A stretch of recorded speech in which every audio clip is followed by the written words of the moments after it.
What is going on, everybody? Welcome in to a special edition of the Daily Energy News Beat Stand-Up Year in Review here on this gorgeous Tuesday, December 26th, 2023. Wow. As always, I'm your humble correspondent, Michael Tanner, coming to you from an undisclosed location here in Dallas, Texas, joined by the executive producer of the show, the purveyor of the show, and the director and publisher of the world's greatest website, EnergyNewsBeat.com, Stuart Turley. Merry Christmas!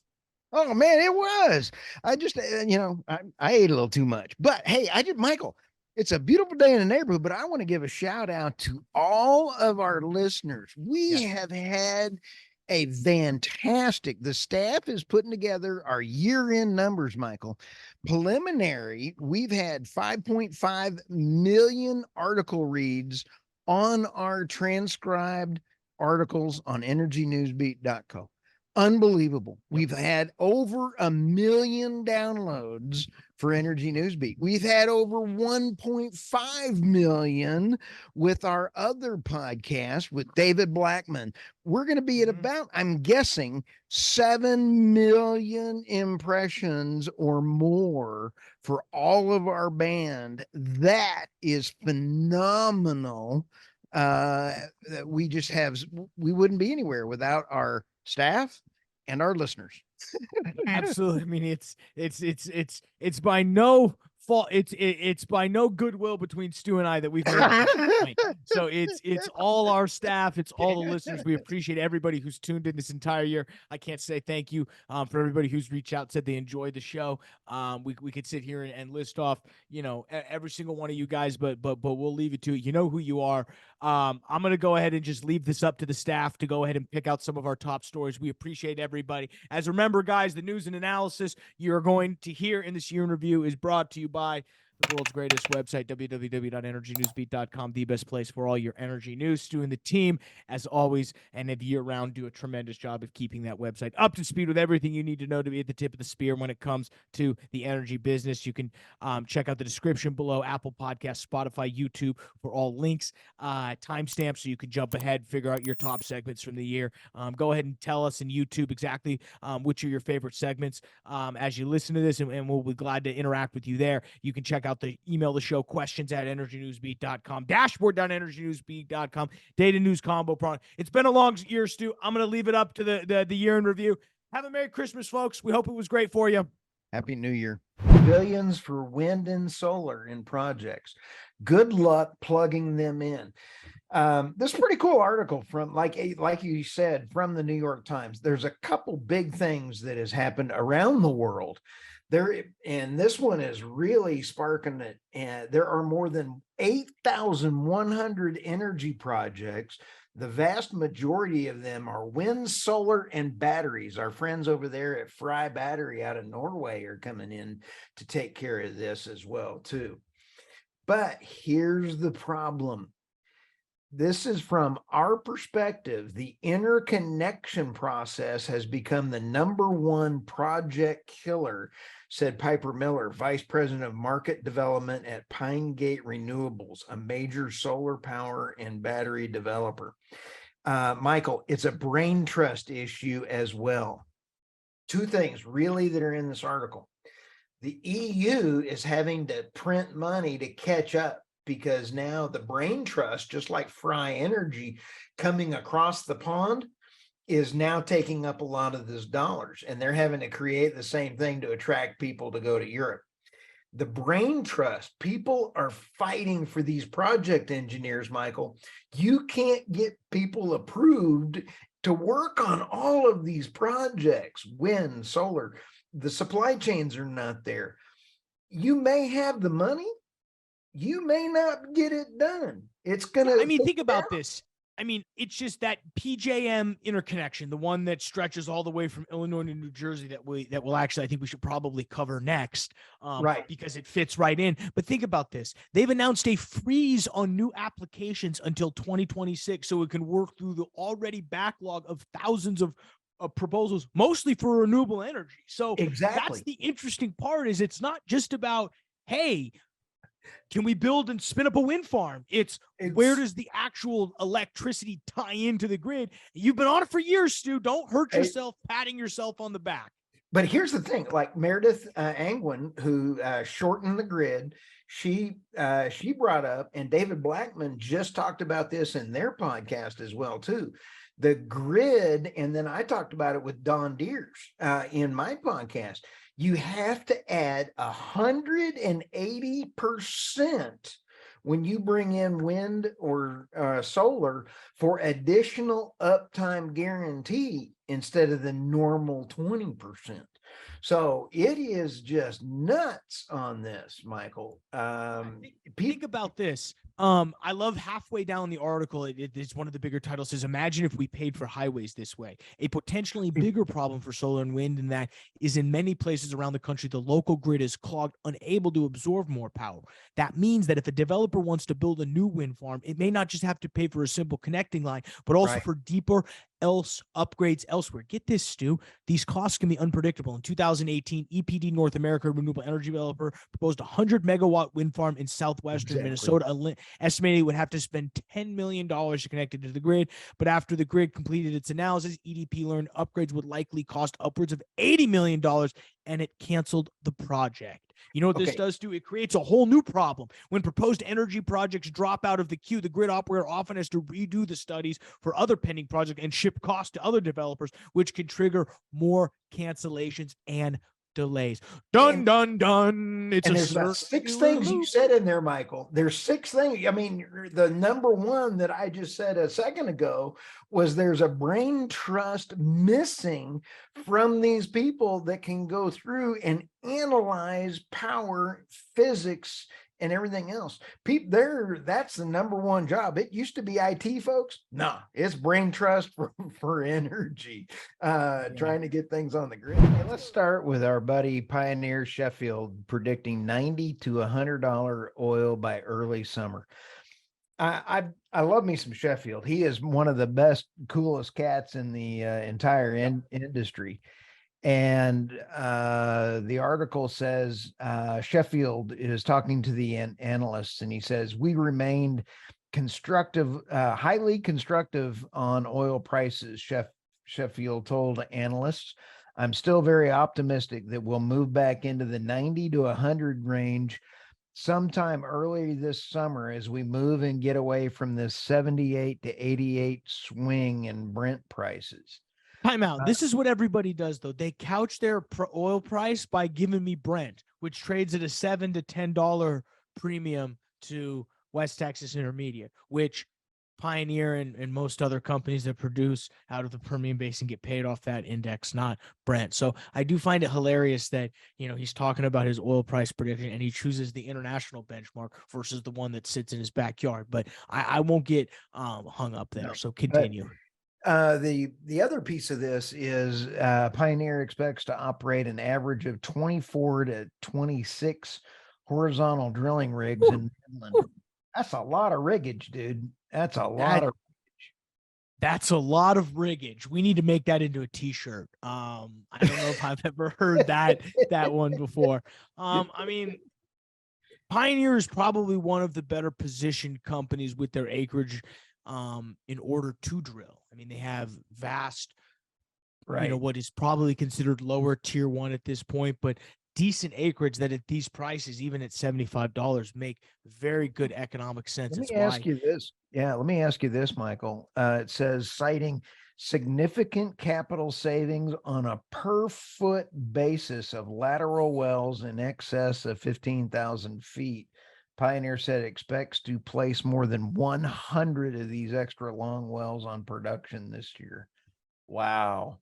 Yeah, I mean, that's super interesting. And I think you're seeing a shift of, a shift into these super long laterals. And we're talking 15,000 feet is 3 miles of lateral length. I know in the DJ Basin, Oxy is doing some pretty crazy wells that are getting 3-4 miles. I just saw a permit for a Woodford well up there in Oklahoma. That was 26,000 feet of total measured depth. So I think that works out to like 4 miles. I mean, it's absolutely incredible, Stu, what they're doing. And I think part of the reason why is because you can, in high oil price environments, in which wells are fairly economical and you can really churn and burn this tier 1 acreage, the longer you go, there is on a well by well basis, some economics of scale by increasing the lateral length. You can increase the lateral length by 1,000 feet and see let's say, for example, 100,000 barrel per 1,000 foot. And that's a bad example. Let's say 25,000 per 1,000 foot of lateral length. Well, if you go over 15,000 feet, your costs may not rise linearly. They may slope off a little bit while your EUR continues to rise. And at these prices, you can afford to be, a $22 million AFE, which is probably what it's going to cost to go drill one of these wells. You can swallow that because you're still going to be able to make your money back in 6 to 8 months, and especially if you're quote unquote highly constructive on oil prices, then there's really only a time to go up from here, because you might be able to lock in these rigs at $75 service company prices. When it drops to 100, there could be some savings. So if that's your thesis, it does make sense. I do think it'd be hilarious. We talked on Friday, Stu, specifically about the rumor that Pioneer was going to buy Range Resources. They had to announce a press release and say it's going to happen. I was on Twitter today and I fell out of my seat. I got to give a shout out. This is first off, the name of this Twitter account, @InsolventShitCo. I mean, it just I'm dying. Whoever came up with brilliant, but the title goes Chess Not Checkers. Andy, if you don't mind throwing up the meme for everybody on YouTube, it goes Chess Not Checkers. So you've got the Winnie the Pooh meme where half the time he's sitting there just looking scummy, and then the other half he's in his suit smiling. First section, grinding on a model to evaluate whether M&A adds shareholder value or not. Part 2, leak rumor to Bloomberg and make that 1:30 p.m. tea time. I'm telling you, it's exactly what happened. It's exactly what happened. They were like, let's just leak to the press, see what happens. Oh, stock down 4%. Pull it. Don't do it. Absolutely funny. So, getting back to this article, Stu, Pioneer's going to be able to drill these long wells that will, even if they're over AFE, they'll be able to make money. But I do find it funny that, now all of a sudden we've got, I love how I have a hard time as an economist predicting commodity prices. I think oil and gas companies should not be in the business of predicting oil prices. You should be in the business of producing oil and gas for as cheap as possible, so that whenever the price does go down to a bad level, you're able to continue to at least keep the lights on. And when it goes up to an extremely high level, you're able to keep those low operated assets, invest more into drilling, and really ramp up production, because you really make most of your money on these oil wells in the first 6 months of production. So it really doesn't matter what the strip price is 4 years out when you're drilling these new wells, because all you care about is that first 6 months. But here we've got Scott Sheffield, CEO of one of the largest companies in the oil and gas business. He's, we're predicting oil prices. So this should be fun. Where do you want to begin? Okay, let's start with Tesla's Germany plant. I'm actually quite happy about this because I do like Elon, and I'm very happy for the Germans with this. Might as well make it off of a American company. Tesla's Germany plant is producing 4,000 cars per week, 3 weeks ahead of schedule. This is pretty amazing, Michael. Tesla will be compelling $25,000 electric vehicle that is also fully autonomous, Elon said this time. Wow. After an ugly start to the 2023 campaign, Tesla shares have now more than doubled off their lows this year. It's kind of cool. Yeah, it's pretty incredible what Elon Musk has been able to do.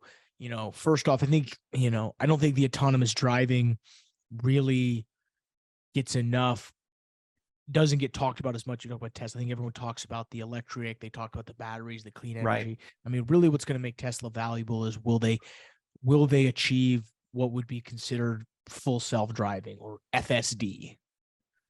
Who knows? But if they do, it's licensable software that can be licensed to any other company, and all you need, and they really become a software company. And I think Elon knows that. And I've listened to enough podcasts with him, specifically on the Lex Friedman show, where he's basically gone so far as to admit that Tesla is a software play and eventually might even be outsourcing and not even produce cars, but just produce software that goes into cars. But for now, they do make an incredible car. It's clearly not $25,000 for a electric vehicle. That's a lie. I think it's what, a 45, 50 now. It's at least double that. Oh, it's way more than that. But the original idea for affordable Tesla was announced by Elon back in 2020. Tesla will make a compelling $25,000 electric vehicle that's also where is it? It was leaked from the company's California plant. So nice. Atlantic LNG to lay off some staff. And this is sad. We hate anybody getting laid off. As recent global events have been demonstrated, the LNG industry is dynamic. They shut down one of their trains. They have 4 trains, and they are now down to 3. And it's because the limitations of the exports that are going on right now. Atlantic is one of the largest producers of LNG and is owned by the National Gas Company of Trinidad and Tobago, and Shell, BP, and the Chinese Investment Corporation. Michael, here's a tidbit. Guess who Boston and New England, the story we had yesterday on New England Power, they buy from this company. No.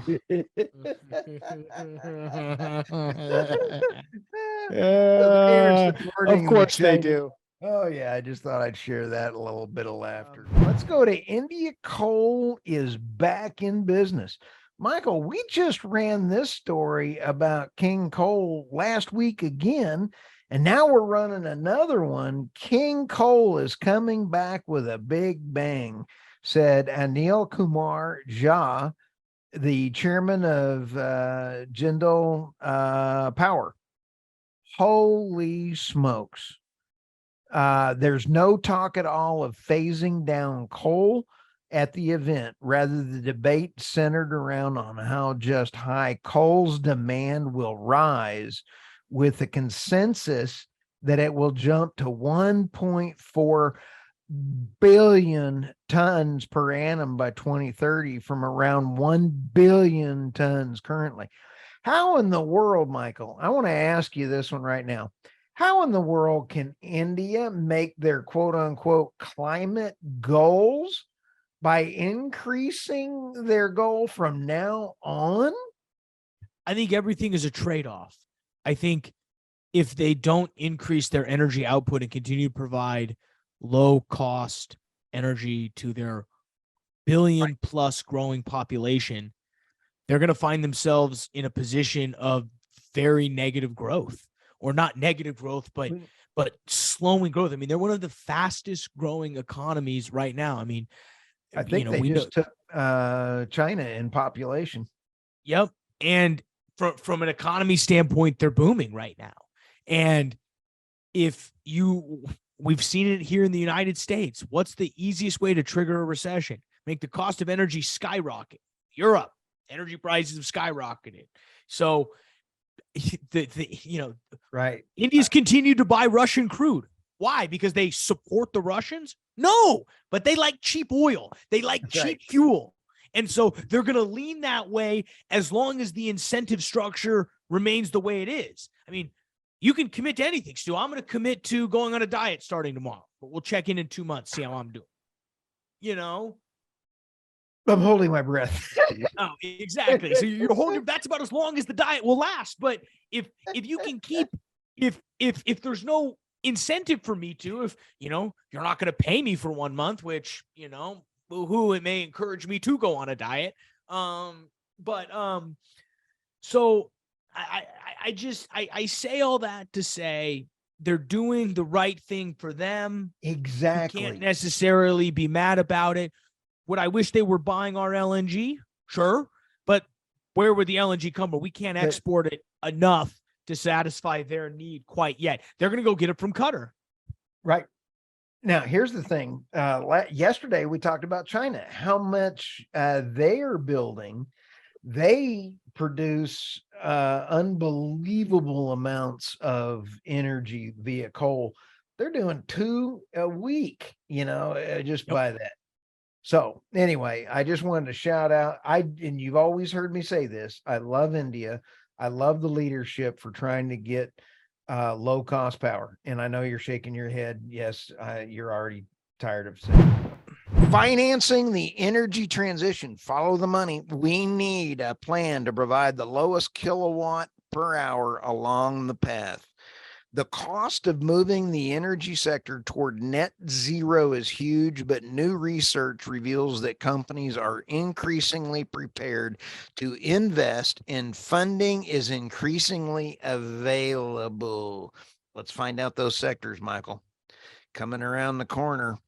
What are energy companies where are energy companies allocating capital? 42% of energy companies are investing in energy transition initiatives. 28% now is in returns to investors and shareholders. It used to be 11%. Ooh. Wow. All right. Capital investments in traditional businesses in oil and gas, Michael. This is critical. It used to be 2 years ago, 32%. Now it's down to 20%. And 2 years ago, Michael, you and I had on our show, we could pull the tape. We needed trillions of dollars just to meet the decline curves if demand just remained flat. The IEA, the International Energy Association agency, said just recently, 2 weeks ago, that energy demand will remain constant for a while. Oops. The International Energy Crime Syndicate, you mean? Yeah. We'll leave my true thoughts alone on that in the EU. I mean, excuse me, the IEA, UN. Yeah, the yeah. IEACC. Yeah, the UN. Okay. How will they fund this? How will energy companies finance their energy transition initiatives? Private equity, 40%. Existing balance sheet, or Michael, I'm assuming this would be free cash flow, 32%.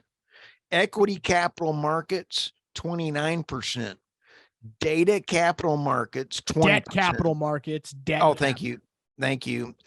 Old Moses, me, friends. Bank loans, 19%. Export credit agency, 40%. Hey, I went to OSU, but that is a lot more than 100%. I know. I was asking that. I was doing the same thing. I was like, man, that seems like is this printing money? I gotta go do some research. This is how you start inflation. This has got to be printing money. I think there's two things, Stu. I think it's clear. I think the bigger shift is this. You mentioned it in the big summit. Where are energy companies allocating capital? Returns to investors and shareholders up from 11 to 28%. In capital investment in traditional businesses, down about the same amount, 32 to 20. So it's just a flip.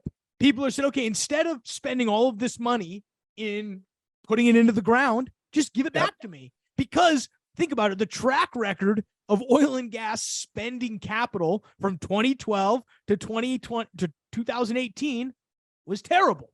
And it's still kind of is terrible. Right. Drilling's a tough business. Actually spending capital and spending it wisely is a tough business. So I'm not surprised that it's flipped. I think this whole 42% investing in the energy transition, are we sure about that? Like, define energy transition. Like, are we talking about like, I got to find out if it includes nuclear and natural gas now, because I mean, if it is, this article EQT's then going green. Yeah. Funny article. I was like, okay, if you peel out the coming from the bank balance sheet, that might make a little good, but who knows? Okay, I got to go do some research on that article. Sorry about that. Market rally shakeout may be bullish, may be a bullish signal. JP Morgan eyes First Republic after FDIC takeover. Michael, this concerns me a bunch.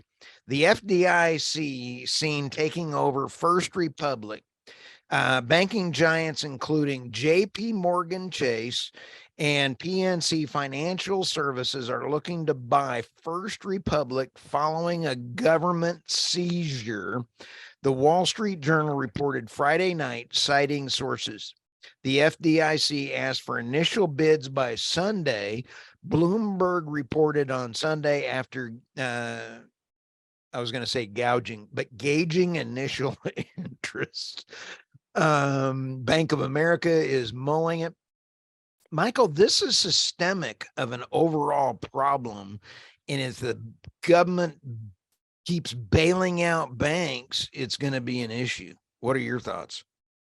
Well, this comes back to the issue of these larger banks. I think it's important to note that JP Morgan would need a regulatory waiver to buy First Republic. So they clearly think they're going to get the waiver. If they're all spending, if they're, I mean, they got their whole team working on. I mean, what's kind of funny is JP Morgan does M&A for other companies. Imagine being on the M&A deal team for JP Morgan. That's got to be an interesting deal team. I'd love to hear some stories about that. Not for dealing, but where this is all going to lead is, again, Bank of America is mulling some of the banks buying First Republic. It's much like in the oil and gas business, you're seeing massive consolidation because of just the way the equity and debt markets are structured. It favors big versus small. I think that's what you're going to see happen in the banking industry. You're going to see all of these regional banks get swallowed up by, much larger regional banks, and then those larger regional banks will get swallowed up eventually by JP Morgan, and you'll have 10 to 20 banks throughout the country. And is that a good thing or a bad thing? It's probably on average a bad thing. There may be some good things about it. You don't need to worry about, one of the advantages of having just huge banks is liquidity. You don't have to worry about a run on deposits. The FDIC then can worry about other different things. Now, having all of your deposits in one bank can also lead to massive, we already think Wall Street has too much power and too much control over our lives. Imagine if JP Morgan had all the power. Now, now I think the thing to be careful of is, in this case, yes, I actually, if I'm going to put my money anywhere, it's going to be in JP Morgan, mainly based off what Jamie Dimon has said regarding the energy transition and his stance on oil and gas. He was one of the few CEOs that sat up in front of Congress and said, moving and getting off oil and gas would be the road to hell. I love that quote. He said that. It's a quote directly from him. Now, what happens when a new CEO takes over and doesn't believe that? What happened? The problem with centralization is you're counting on the people in charge. You may like the people in charge now, but will we like them going forward? So there has to be a balance. We have to figure out a way to ride this ship. But JP Morgan may be the only company that could buy this. So I'll be interested to see what happens. But I think that's what's going to happen. Consolidation among banks, and we'll be generally worse off because of it. I will give you great feedback, Michael. One small thing, and you kind of said, what do you think about more big banks? It would be easier for the government to control the rollout of the Hamilton project, which is the digital currency, which is the end of financial freedom for the US. So that to me is even more scary on that part. Sorry. Oh, you're good. The Hamilton project. But no, obviously First Republic, they're in trouble. Their stock's down, it's basically down over 100%. You got huge quarter one deposit outflows. There was an attempt to quasi rescue it, but the FDIC came in and just said, no, we're putting you up for bid right now. Someone will buy it. They won't necessarily have to go into receivership. So I think that'll be convenient for everybody, but we'll see. Wouldn't want to be in a regional bank right now. Energy better positioned for any kind of recession, analyst says. Michael, I'm seeing this all over the place. Investors are calling and asking, and they're saying things like, what in the world do we do? It's energy, baby. It's all about energy. And Chevron, Exxon post robust Q1 profits despite falling gas. They're still got the profits. And for the ones that are good management, good numbers, like you and I have always said, they're good investments. There's a couple quotes in here that are just fabulous. Roger Reed says, always a tough question to answer for the company or for us. So I think if you look at what's typically made M&A work in this space, it's more often occurred during a time of stress, meaning low commodity prices or other extraneous event that for reasons creates mergers. It doesn't mean it can't happen. We just would be saying watch for those moments as opposed to just waking up one day and seeing everything. You know, what this is saying is last year, the Dow Occidental was number one on the Dow, on their Dow exchange. So when you sit back and take a look, Oxy number one, you know, that's only one investment. You have 50% of the EMP operators in the US are privately held. They're good investments as well, but you have real estate, Michael, coming around the corner. I was watching Maria Bartolomo this morning, and the real estate in San Francisco and New York, I think it was 48% is now vacant of commercial space. Yep. There is going to be a lot of commercial people looking to get out. So what you're going to see is a run on minerals. You're going to see a run on things with passive income. Anyway, I'm sorry for rolling on that, but I thought this was incredible.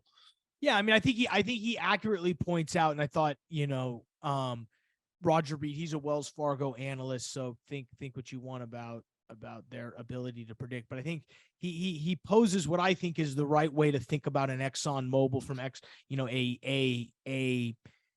a perspective of M&A, because really what they're talking about is, while all these other things are crashing, where possibly should companies be looking at in terms of energy M&A?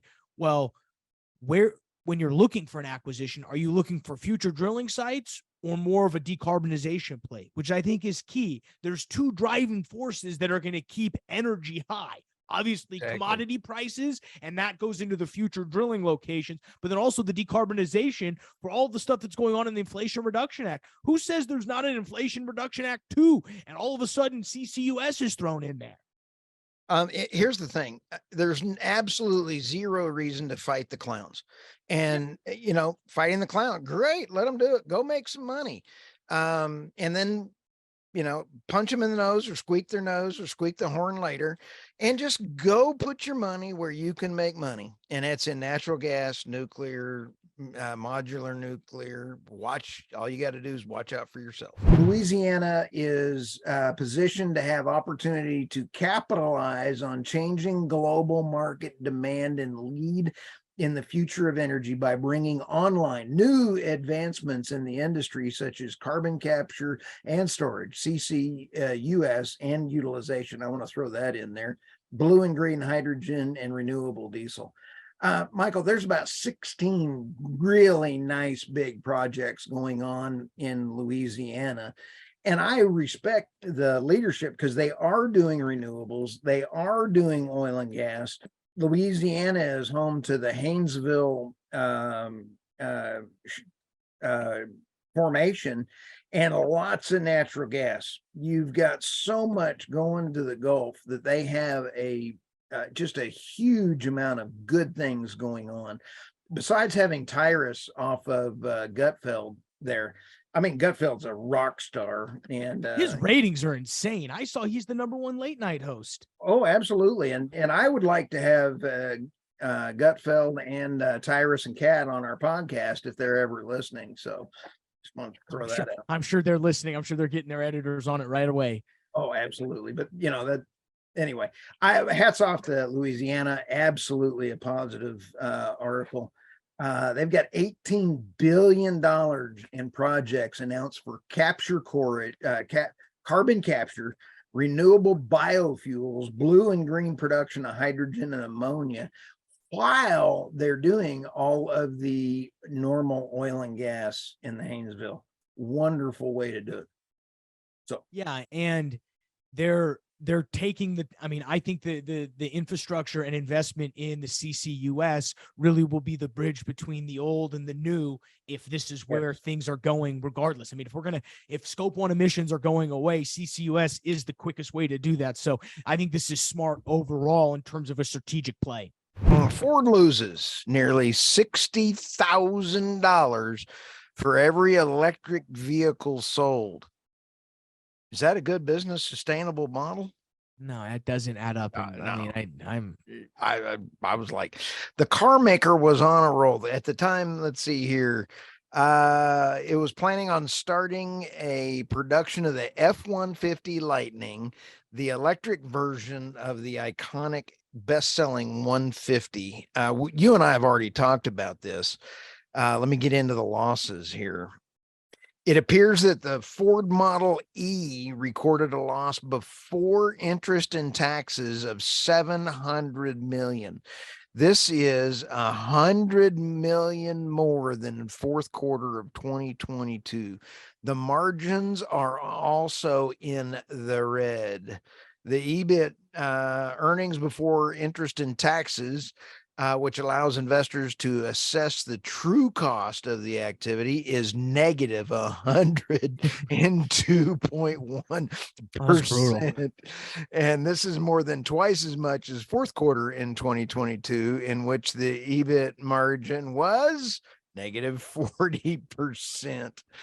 On the revenue side, it amounted to 700 million for the first 3 months of the year. It's less than half of the 1.6 billion in revenue generated by the Ford Model E in the last quarter of 2022.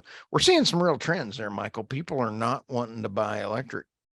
Yeah, I mean, they specifically mention, you know, one of the third headlines here is gas cars are fine. I mean, they're not necessarily seeing a dip in sales across their non-electric fleet, which I think is interesting and probably feeds into what, you know, really the other two stories you've got lined up, which is specifically more and more Americans don't want electric cars, which has been a theme of this earnings season. I mean, remember, we've just gone through 158 companies release their earnings. More are coming on the way.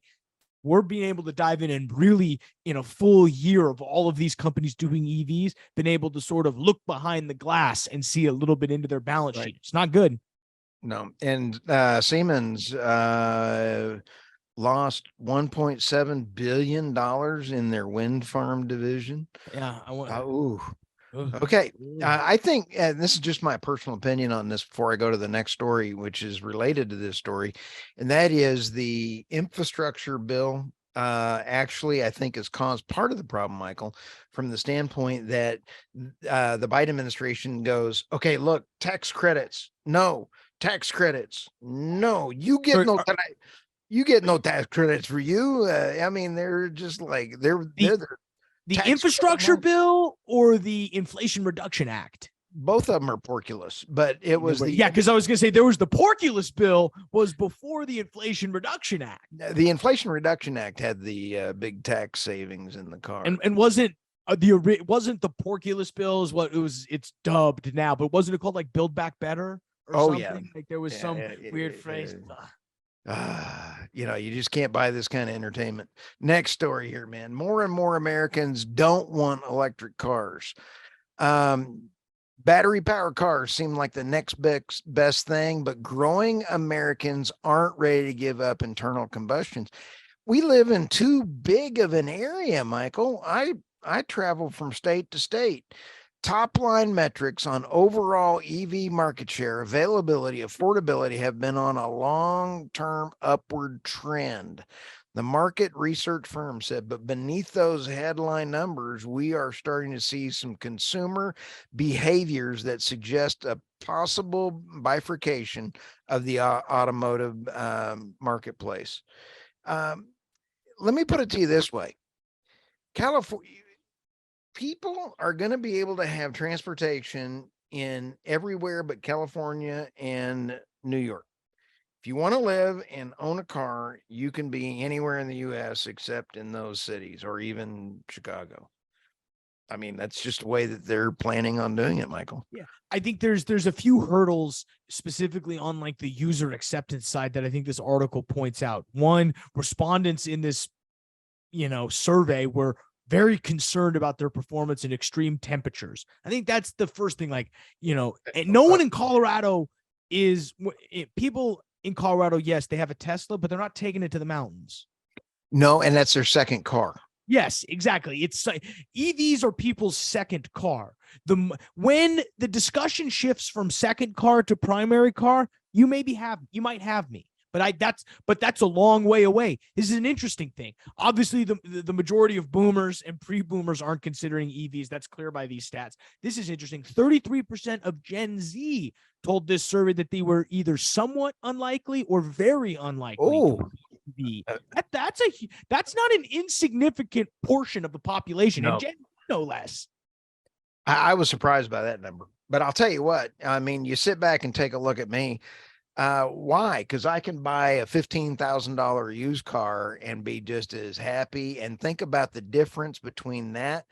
That buys a lot of gas. $80,000 buys a lot of gasoline. Yeah. I mean, me and you have talked about this. It would be fun to get corporate podcast Teslas, but that's a second vehicle. That goes back to your original comment. It's a second vehicle in most applications. There are very few applications, in my opinion, unless you live in like a dry climate, like Southern California, and you don't necessarily have a long commute, is going to probably be, you could be your primary car. But for the vast majority of Americans, it can't happen. Let's stop at Texas first. Coming around the corner, I'm sitting here in Dallas, and I've been in West Texas for the last 4 months. But as we take a look at Texas must upgrade its energy grid to accommodate the new renewable power. Some interesting stats on this. We know that ERCOT is the grid manager for Texas. Texas is the number one in wind energy and second in solar. Wind energy alone produces 21% of all electricity in the state, according to the American Clean Power Association. This is pretty darn good. Here's where we're still under threats in Texas for the potential of rolling blackouts. Rolling blackouts are because the amount of stress that renewables put on the grid. Just a few months ago, or I believe it was 2 months ago, the Texas legislator, they have approved for more natural gas plants. That seems to me a very good standby power. However, they're also looking at adding in a bunch of storage. Adding in storage brings up a couple hot points on me. So without expanding ERCOT's electrical transmission network and storage capacity, congestion and curtailments will rise, said the IEA. The strong projected growth in renewable energy in ERCOT over the next decade could be constrained by transmission capacity. I believe it was around 3.5 billion is what it took to get the transmission lines from West Texas, where all the wind farms are coming across. That was just for cost to get it into the transmission lines to the Dallas area as well. So let's take a look at my expectations. One of my biggest hot buttons for storage. How much does it cost? But the single most important thing to me is renewable batteries. Not many of them out there have been able to answer that. In fact, I've only found one battery company, one storage battery company that has been able to answer that, and that's Fry Battery out of Norway. Fry Battery is awarded a 100 million EU Innovative Fund grant. I get to have a interview. I interview Jeremy on Friday, and I've interviewed Tom before, their CEO, and now I'm interviewing the president. they are producing a lot of new jobs and new things in the United States. So Fry Battery has their batteries are renewable or recyclable. So if you have big batteries and they're not recyclable, it's not really eco-friendly, is it? So as the Tom Jensen, who I interviewed, he says, we are delighted with the news that we have received from the EU's Innovation Fund to support Fryer's Giga Arctic project.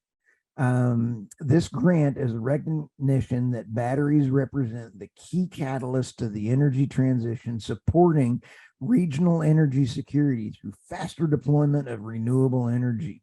Moreover, the significant financial commitment provides timely support to development of the Giga Arctic. It was been under development since June of 2020, and it is going to be 100% powered by 100% hydroelectricity. This to me is a phenomenal project. And when you sit back and take a look, recyclable batteries, they've got new technology coming around in the battery storage. They are really looking at renewables in the hydro. I'm all in with Fry Battery. So well done. Cyber risk in the big picture. Brian Tepper from Hawaii's Electric Cisco and Information Assurance Manager in 2018 pointed out to them in an interview, more advanced the system, the larger attack surface becomes. Our grid's attack surface area has been steadily getting bigger over the last 2 decades. Not only is this going to, as he's pointed out back then, it's even extending out to anything that you have, kind of like your stove, electric stoves. That's why you want to keep your gas one. And this one's kind of interesting. Electric cars have been more potential to transform for the world for the better. I might agree with that. They provide environmental advantages. Yeah, it depends. Jury is still out. But when you're talking about, they found everything from the possibility of hackers being able to track users with vulnerabilities that may expose home and corporate Wi-Fi networks to a breach. Pull your car into your garage and it may be snooping around your house for your access point and your phone. Elon just tweeted yesterday, phones are not secure. Let me see. Anything that Elon puts out and is that specific, worry. So anyway, and there was an article that just came out in conjunction that was actually a little ahead of this one from TechCrunch. Taking a look, hackers could remotely turn off lights, honk, mess with Tesla's infotainment center. Almost sounds like me when I was in college. So when you take a look at how the hackers can now get in with just a Bluetooth, which is what they used to call a PAN, personal area network, a billion years ago, they could walk up to the car when you're in range of Bluetooth. Here's where it gets a little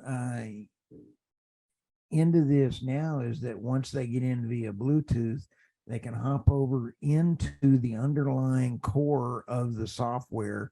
Once you get into the core, your all bets are off on what you can do. So I'm not sure that I want that much control allowed to a car. So with that, can't wait till I can get a Tesla as my second car.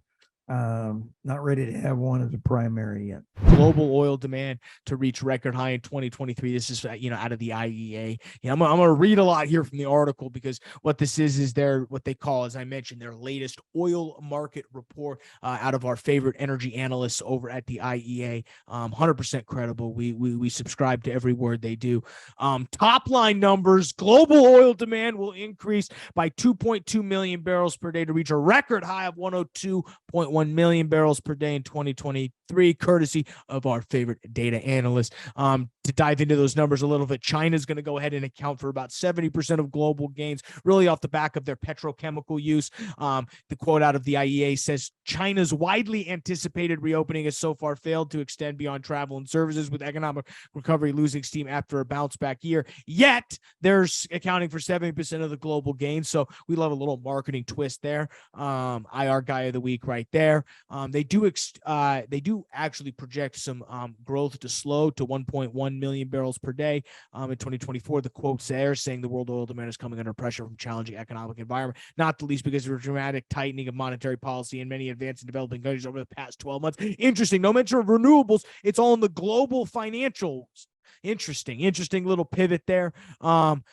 They forecast global oil production to rise by 1.6 million barrels to 101.5 million barrels per day, as output from non-OPEC production nations is expected to increase by 1.9 million barrels per day.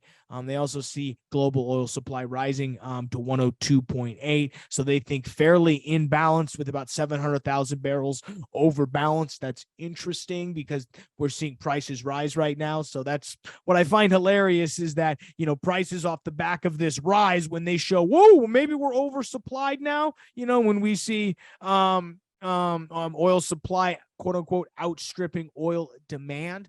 But again, I think a lot of what's going to is we're looking at that refined product. And I think some of the environment that we're seeing is the downstream capabilities. Observed global inventories rose by 19.4 million barrels to its highest level since September 2021. World oil demand. I'm trying to just read down here. Forecast for global oil demand is China, blah, blah, blah. We also saw this. This is a separate IEA report. Fossil fuel investments are set to rise by more than 6% to around $950 billion for 2023, based on analysis from the announced spending of planned large and medium-sized oil, gas, and coal companies. So there, again, I think this is this is not specifically for quarter four, as I mentioned in segment one, but I do think you're going to, there is a sentiment of there was a lot of CapEx spent, maybe more than people expected, on the back of what was higher oil prices, sort of the fleshing out of that process. So all in all, the IEA seems to be sort of bullish, sort of not. I find it funny how they think we're oversupplied. Everybody thinks we're going to be undersupplied. So the IEA trying to come out and I don't know. I think they're using the same crayon Stu uses. So we're going to have to check their math on this one. Kerry's trip to China yields no breakthrough on climate.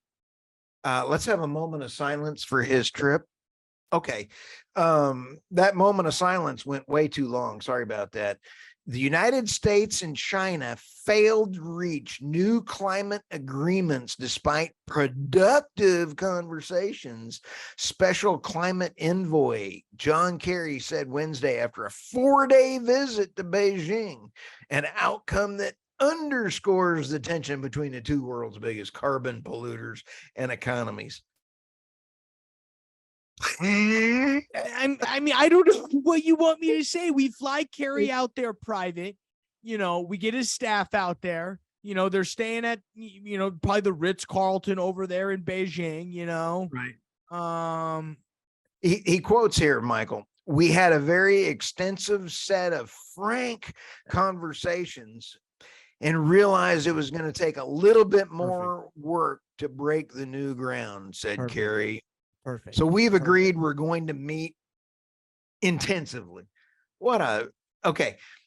When you sit back and take a look at Kerry lied to the Congress the other day. He says, does your family own I've never owned an airplane. Well, he's married to the Heinz folks. They've had jets. We know that. Yes. So I still remember watching him testify in Congress. My dad was being shot at in Vietnam and he was a draft dodger. So I'm not a Kerry fan. We'll just leave that one alone. Now, normal climate Is that you really diplomacy. feel? Do what? just Okay. Climate diplomacy between the U.S. and China is back on track. Hogwash. I'm going to call bull hockey on this one. It's because Kerry went over there to do this. Miss Producer, can you fly in this video? I'm going to show you in this next 32-second video. Sit back and take a look at this video.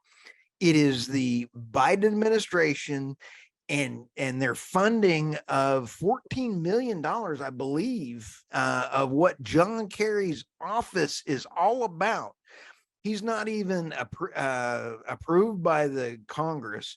He's not even approved anywhere in this. So this 33-second video for our podcast listeners is very important. You'll hear some noises.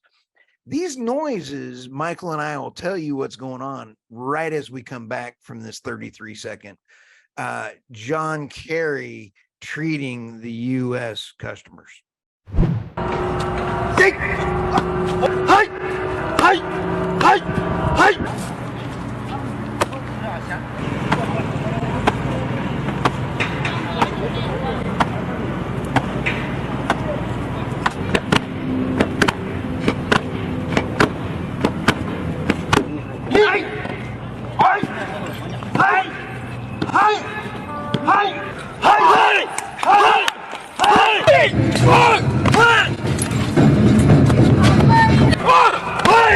I mean, Stu.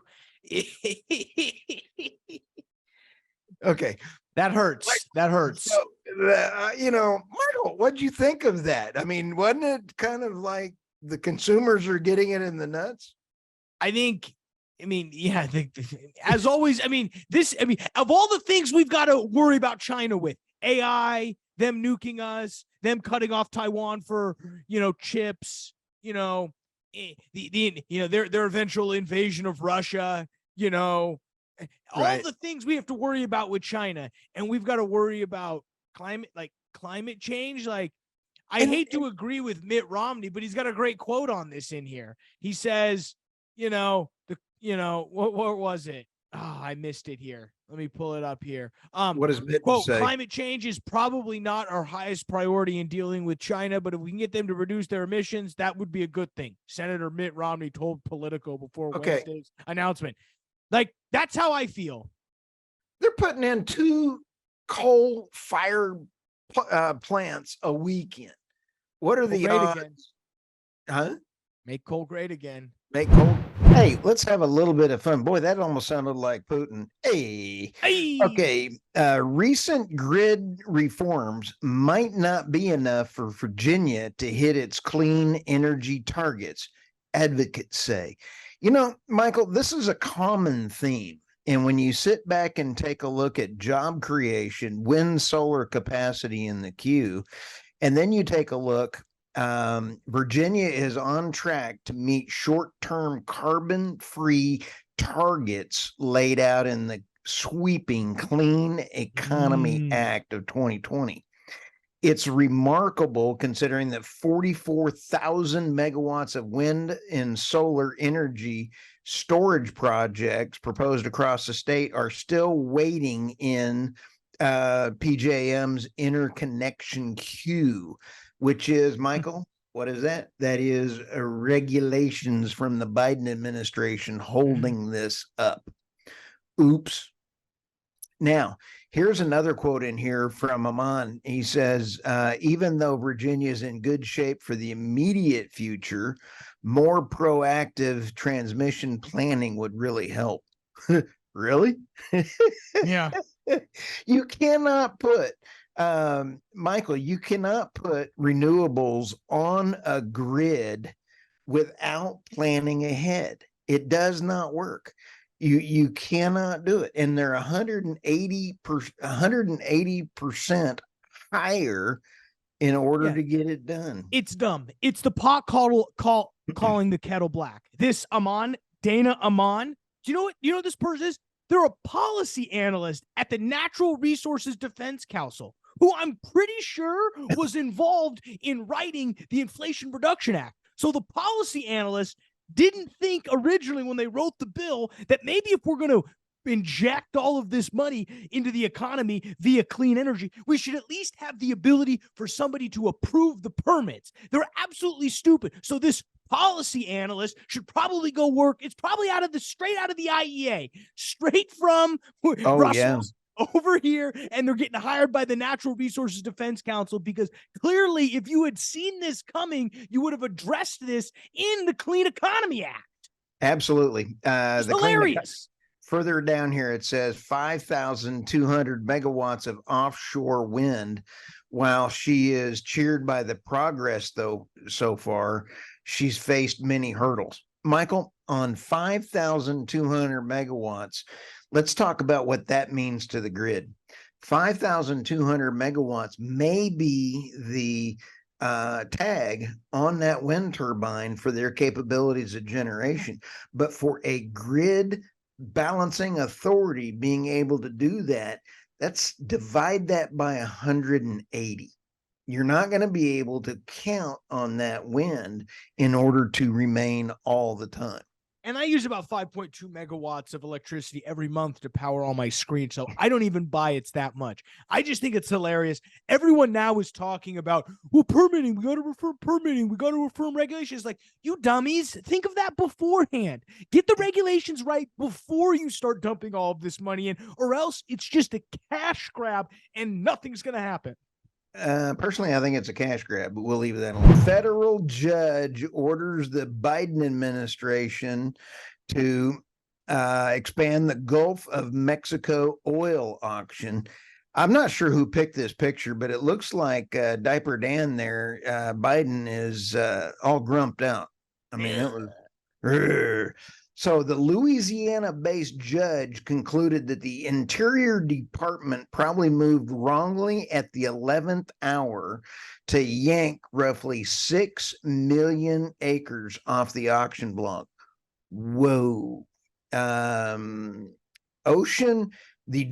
Interior Department of Bureau of Ocean Energy Management. Boy, that sounds like a rat cave of what do you want to call that one? Bureaucracy? Yeah, it's not okay. good. No, not good. Rats get lost in there, and then they have to finally come out. Never mind. Okay, the decision is a win for Louisiana, which it argued it stood to lose as much as $2.2 million in royalties. Oh, follow the money. Louisiana is not dumb. It's how else do these counties make money? If you have oil in your county, there's a reason why we could get into it for we could go down this rabbit hole, but I think it's crazy that people don't think of second order effects. Why do all of the people who live around oil and gas love oil and gas? I don't know, because of the amount of economic stability and uplift it brings to the region. I don't know. Maybe, it's not, it just, it boggles my mind that people are like, well, people must hate to live around Louisiana, oil and gas. Michael. I don't know. They're great places to live. Michael, you have to remember, in Louisiana is also home to the Haynesville, that oil field. I mean, the oil and gas field that we have Cheniere coming out of, all of that natural gas going to Cheniere and then being exported out. Do you know how much money the U.S. government is making out of the Haynesville in Louisiana? Now, in the grand scheme of things, $2.2 million is really not that much, considering the amount of debt we're in. The problem is this. Don't think about the money.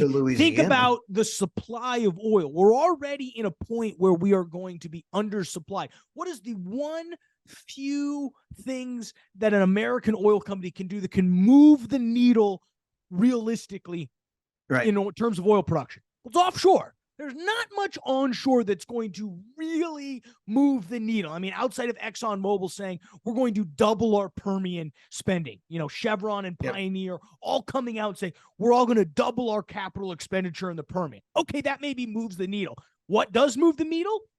a $2 billion CapEx spend drilling 4 to 5 wells out in Louisiana, out in the offshore. That's 150,000 barrels a day. Now you start seeing the needle get moved, and you start seeing that gap closing. So while yes, $2.2 million, the counter argument is, well, that's not that much. And look, they're saving the whales. We know where I stand on the whales, kill them all. But what I do stand for is if you're actually talking about lowering oil prices, you've got to put more supply. I mean, it's basic economics. So I think this is a short-term, looks good for the administration. They strike this down, but in the long run, it's going to kill them. This judge overruled it. It'll be interesting to see if it actually takes place. This auction is supposed to take place on the 27th. So on Wednesday, it'll be interesting to see if that actually goes through. Hey, let me do a little bit of a shout out. When you're doing you're not going to be killing the whales in the Gulf of Mexico. A, it's not a major thoroughfare for whales. B, the sounding and all of the geo work that has to be done with oil and gas rigs is nothing like what has to be done in the wind and the offshore wind up on the East Coast. And that's a major contributor to the dead whales that you so aptly want to drop in and kill all the whales. And then I want to go ahead and drop them in the White House lawn. I think that would be great. So let's go to David Blackman. And again, last week we talked about it, but he asserted himself last week, signaling his predecessor, Boris Johnson, that last week proposing to delay and modify some of the worst of them in a major address to the nation. So he had to do that because they were about to leak. I talked to David about that. He proposed revisions to include delaying the ban on the sale of new diesel and gasoline cars from 2030 to 2035. So that's only a 5-year slip, but yet did you hear the heads popping? Pow, pow, pow, pow, pow. I mean, they did not like that. But when you take a look at EVs, their affordability, being able to get everything, there's another article on Energy Newsbeat today that the used car EV market is just deteriorating. People can't even afford the used EVs. And the expense is between $5,000 and $22,000 to replace the batteries at the time they start becoming used. So I applaud the Prime Minister for that. The political motivation that he had for making the policy changes was to put some space between his Conservative Party and the Socialist British Labour Party. As if on cue, the Labour leaders quickly obliged him, announcing less than 24 hours after his speech, if elected to a majority in upcoming elections, their party would quickly to bat the tennis ball back over the net and restore Johnson's unattainable goals. It's pretty sad when the consumers are they're going to get hit with the bat. And it's not the political parties, it's the consumers. Oil is headed to as high as $150 a barrel unless the U.S. government does more. Harold Hamm. I want to just give a brief comment. I met Harold probably 5 years ago, maybe 6 years ago. And back then he was saying, we are going to be down to 400 rigs. And we were at like 1,000 rigs, Michael. And everybody was sitting there kind of going, there's no way. Sure enough.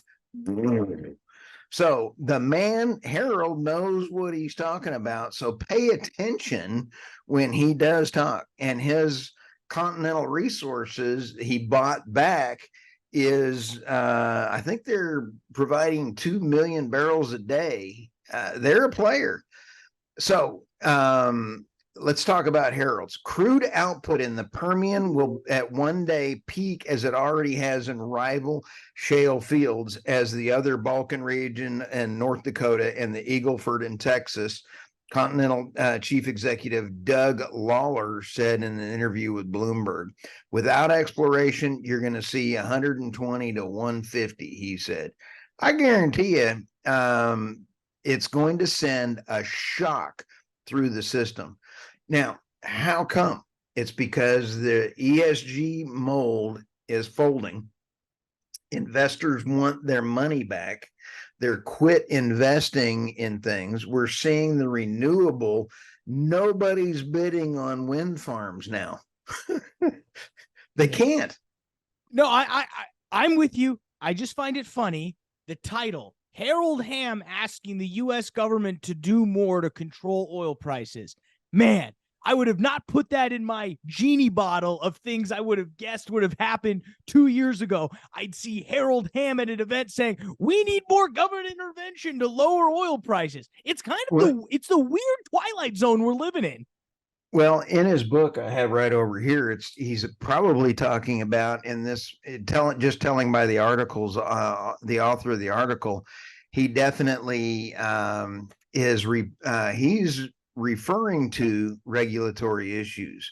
So he gets hammered by regulation. So I have a feeling that's what he was talking about. He does say without more policies encouraging new drilling, you're going to see more pressures on price. I agree with you. We should have more. I mean, I'm not against new policies. We should be, for every policy we enact, we should get rid of 2 older policies. Well, again, I'm just pointing out the fact that it is interesting. I didn't see that on my bingo card when I walked in the game beginning of the year. No. Harold Hamm screaming for government regulation. I think there's a difference between policy and regulations. He is saying policy, which says drill, baby, drill. Regulatory issues say avoid the salamander. He appointed Chesapeake's old CEO as their new CEO, Doug Lawler. So we know exactly where this train's headed. Oops. How the transition push contributed to higher oil prices. This one just kind of writes itself. There's 3 bullet points that the author brings up. Anti-fossil fuel policies in the U.S. and Europe have led to lower investments in new projects. Wow, we saw that one coming. Michael, $4 trillion is what we need to invest just to meet the decline curves. Oh, okay. ExxonMobil CEO Woods, if we don't maintain some level of investment in the industry, you can end up running short of supply. Mm-hmm. All right. Only lowering global energy demand may lead to a situation which prices will remain under control. What does that mean? I think what you're seeing is, I mean, that's a fancy word of saying stop driving, Stu. That's a fancy way of saying stay inside, turn off your AC, shut down your electricity at night. I mean, it's that coded language that they're throwing in there. Did you see a couple days ago, Bloomberg or somebody had an article about why bugs have more protein in it than you think? I mean, they're trying to code us in order to use less energy, to eat less meat, and ultimately die earlier because we're costing us so much money. Well, I want to throw this ugly squirrel instead of an ugly baby. I want to make sure I don't upset any mothers. So unless your kid looks like a squirrel. Okay, so let's throw this ugly squirrel onto this mix. Michael, when we take a look at this, Reuters reported this week, citing Rystad. We love over there at Rystad. Investment in oil and gas on a global scale would only grow moderately this year to $579 billion. That compared to an annual investment rate of 521 between 2015 and 2022 after the 2014, which stood at 887 billion. Now, if we need 4 trillion in investment, all you can see is a very big bull sitting around the corner for the oil and gas market. Yeah. And I thought this quote was interesting. The Secretary General of the African Petroleum Producers Organization, Omar Farouk Ibrahim. Listen to this, Stu. He doesn't pull any punches. We are being intimidated into running away from fossil fuel investment. Right. Well, here's the thing. We have the ESG movement that is folding. We had Lego, Michael. We had Lego that had gone to oil-free Lego bricks. They just came out and said that they're going back to oil-based products because the ESG movement is failing. I mean, even if you have toy manufacturers realizing that they can't use straw to build Legos, you're realizing that you're going to have to make a change. EPA's illegal power play. Michael, can you believe the audacity of the EPA to come up with an illegal power play, Michael? I didn't see it coming. I didn't see that one coming. The U.S. Supreme Court ruling in West Virginia versus EPA last year. Boy, everybody was just shouting around on that bad dog. It was a historic defeat for the EPA. Ruled that the 2015 Clean Power Plan by President Obama's, that was his big time climate agenda. Do you remember that? Was unconstitutional and dramatically limited the EPA's power to regulate. All right. The article is fantastic, Michael. It says you could either have two outcomes. You could either take its lumps and then go work on real regulatory issues, or it could throw everything into the boat and try to go for one last attempt to hit a home run with no bat. What do you think they're going to do? They're going to take the home run and try to force their way down our throats. Oh, yeah. And so what they're going to try to do is put these through before next summer so that they can at least be in the court system as a political win for Mr. Biden. Under the proposed rule, this is just, Michael, what they're saying is it's called a new source performance standard, an NSPS, and they're talking about new performance standards for the grid, natural gas and coal for retrofitting. They didn't even make any rules because they said we're not building anymore, so we're not going to need them. What? Huh? So they're not giving the power companies any directions. Okay. Larger new modified combined natural gas plants, 30% of the nation's electricity would be required to achieve close to zero carbon emissions by either implementing carbon capture and storage, which is CCS, and not, if you add the utilization, it'd be utilization if the CCUS, if they could sell it. But you got to drop the utilization because trust me, we don't know how to utilize it yet. There's a lot of Diet Cokes that people are going to have to drink in order to get that. Yeah. And so let's see, what was it for? Oh, capture 90% of the carbon emissions by 2035, or by switching from natural gas to 98% green hydrogen by 2038. Okay. Is green hydrogen even ready? No. It probably won't be ready until 2040. I mean, holy smokes, Batman. No, this is like somebody had a bad dream. They woke up and said, hey, let's get electric buses. Oh, we'll cover that here in a sec. It is absolutely ludicrous. I mean, okay, I love Oklahoma and I love OSU. And I love Oklahoma University, but this is so dumb. Even nobody from Oklahoma University could have had anything to do with this. This is so dumb. It's even below them. It's below CU. No, it's stupid. You said it all in the beginning. It's all for political wins. They don't really care if it passes. They just need something for President Biden to campaign on. And unfortunately, it comes at the expense of forcing a lot of extra a lot of extra stuff going on that doesn't need to happen in terms of, all of this new looking at regulation, get everybody stirred up for ultimately nothing's going to happen. Super annoying. Oh, it's just pathetic. And what's happening, Michael, is we're seeing around the world this push, this gigantic, it started with the Prime Minister of England, and then it got into Shell. This one, Shell, is now under the pressure because they're now saying, hey, wait a minute. Since the Prime Minister of England said, hey, we got to push it out 5 more years, all of a sudden, all the big boys, big oil and every energy, Total Energy has already said it.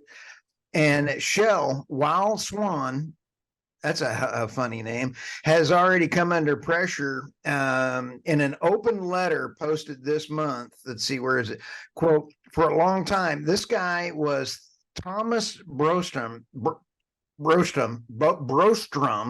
After less than 2 years, he was out. He quit. And he said, quote, for a long time, it has been Shell's ambition to be a leader in the energy transition.